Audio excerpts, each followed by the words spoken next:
Pengobatan terapi setrum yang dilakukan oleh seorang perwira TNI Kodim 0621 Cibinong di Komplek Darmais, Desa Cimandala, Kecamatan Sukaraja, Kabupaten Bogor, kini masih banyak diminati warga yang datang dari Jabodetabek hingga luar daerah.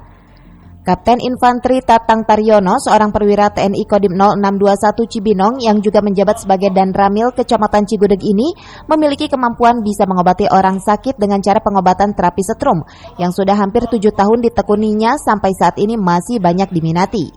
Pengobatan terapi yang dilakukan oleh Kapten Infanteri Tatang Taryono ini membuka praktik setiap hari pada pukul 8 pagi sampai pukul 5 sore. Dalam pengobatan tersebut dibantu oleh anak buahnya dalam perguruan Al-Batin Al-Wali. Kejudes ini saya dirikan dari 2016, berarti kurang lebih 8 tahun. Ya.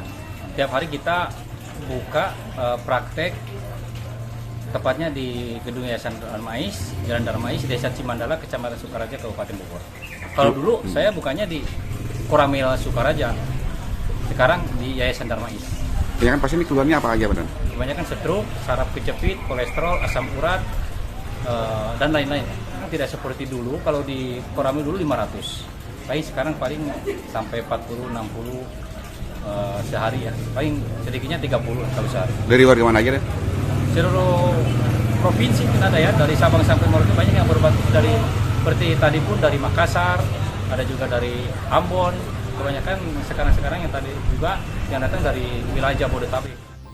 Tak hanya itu, para pasien yang berobat memiliki keluhan penyakit seperti syaraf kejepit hingga stroke. Setelah dilakukan terapi, sebagian pasiennya banyak yang berhasil. Dari Sukaraja, Kabupaten Bogor, Suhanda Abrizi melaporkan.